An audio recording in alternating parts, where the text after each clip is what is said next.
Demo Himalaya.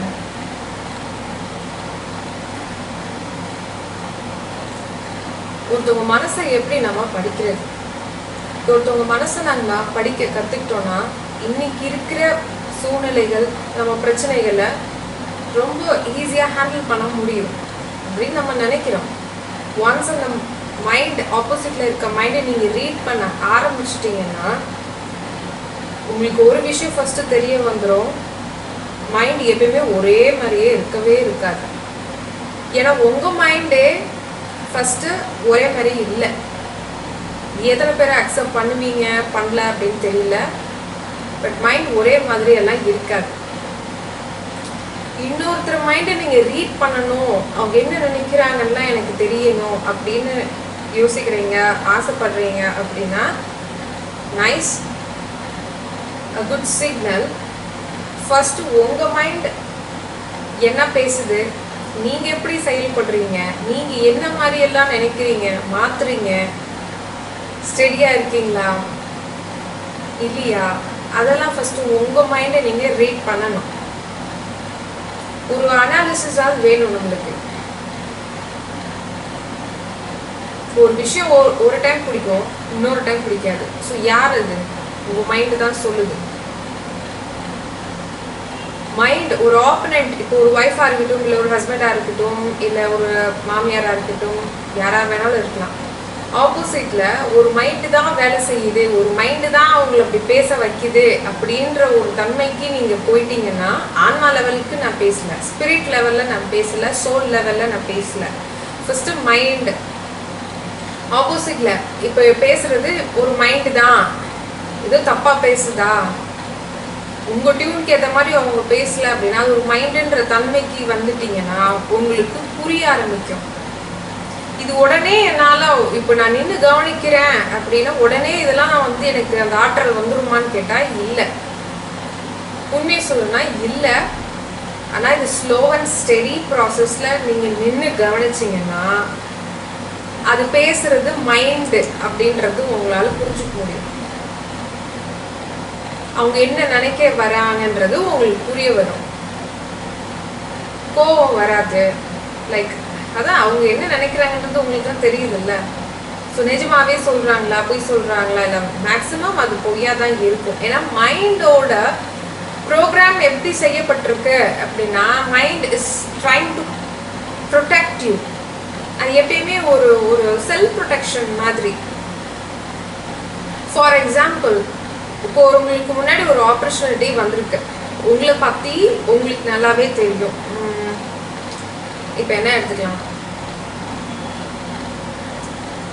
என்னவா எடுத்துக்கலாம், say for cricket.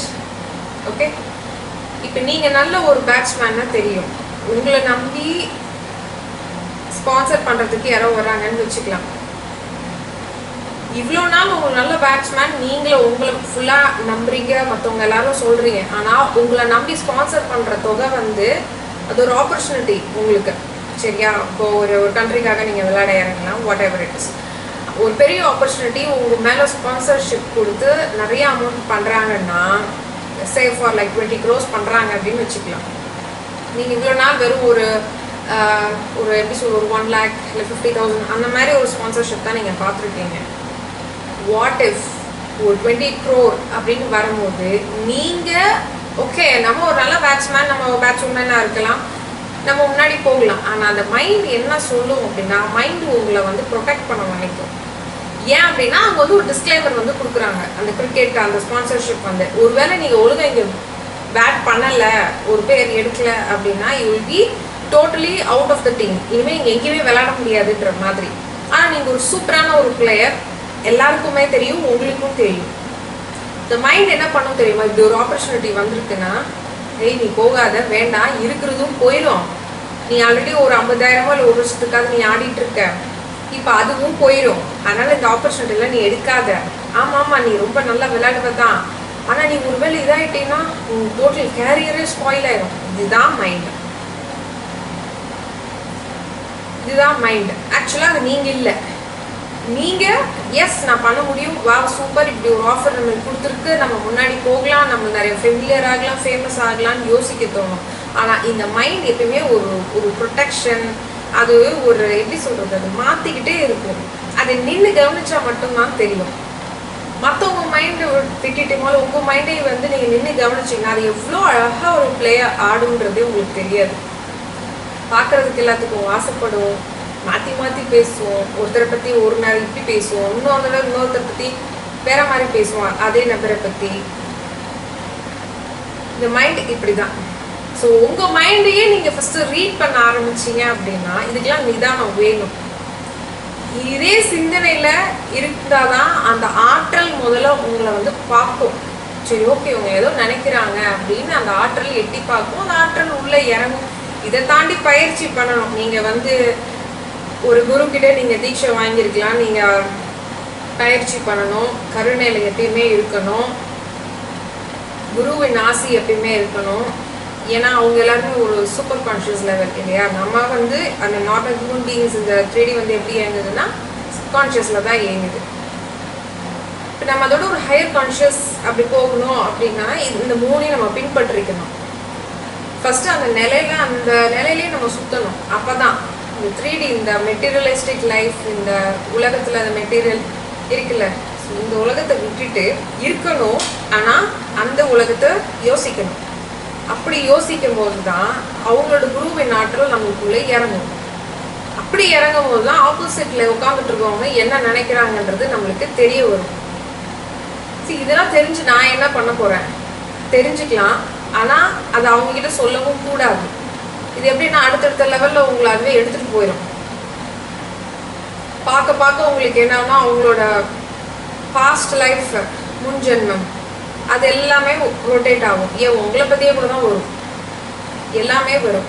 அதெல்லாம் சொல்லலாமான்னு கேட்டால் நாட் அட்வைசபிள், தேவையில்லை. எப்பயுமே ஒரு விஷயம் உங்களுக்கு தெரிய வருது அப்படின்னா இதுக்குள்ளே போனீங்கன்னா நிறைய விஷயம் உங்களுக்கு தெரிய வரும். மற்றவங்களுக்கு அது நல்லா இருக்கும், அது அவங்களுக்கு நல்லது செய்ய போகுது அப்படின்னா அது சொல்லலாம். இப்போ இதெல்லாம் கேட்டு இவன்கிட்ட சொல்லி ஏய் நீ இப்படிலாம் இருந்த தெரியுமா, ஏன் இந்த பிரிவில் நீ இதை பண்ணிட்டு வந்தா தெரியுமா, நான் உங்களை ரீட் பண்ணிட்டேன் அப்படின்னா இது எப்படி அது செட் ஆகாது இல்லையா. நம்ம லைஃப்பில் அது செட் ஆகாது.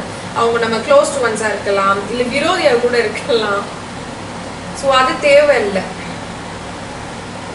எப்பயுமே ஒரு மைண்டை ரீட் பண்ணணும் அப்படின்னு முதல்ல அடுத்தவங்க மைண்டை ரீட் பண்ணணும்னு நினைக்கிறத விட்டுட்டு உங்கள் மைண்டை நீங்கள் முதல்ல ரீட் பண்ணி அதை ஃபஸ்ட்டு கண்ட்ரோல் பண்ணுறீங்களான்னு ட்ரை பண்ணுங்க.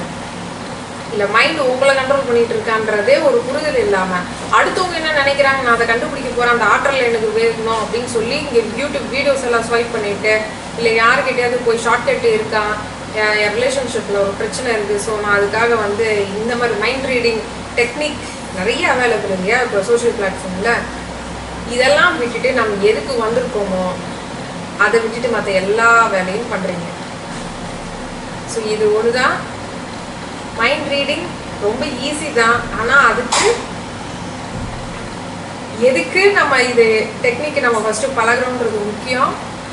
ரெண்டாவது அது எப்படி யூஸ் பண்ணுறோன்றது முக்கியம். சரிங்களா? எப்பயுமே பயிற்சி அதை பண்ணணும், அந்த நிலையிலே இருக்கணும், கருணையில் இருக்கணும், குருவின் ஆசி எப்பயுமே உங்கள் கூட இருக்கணும்.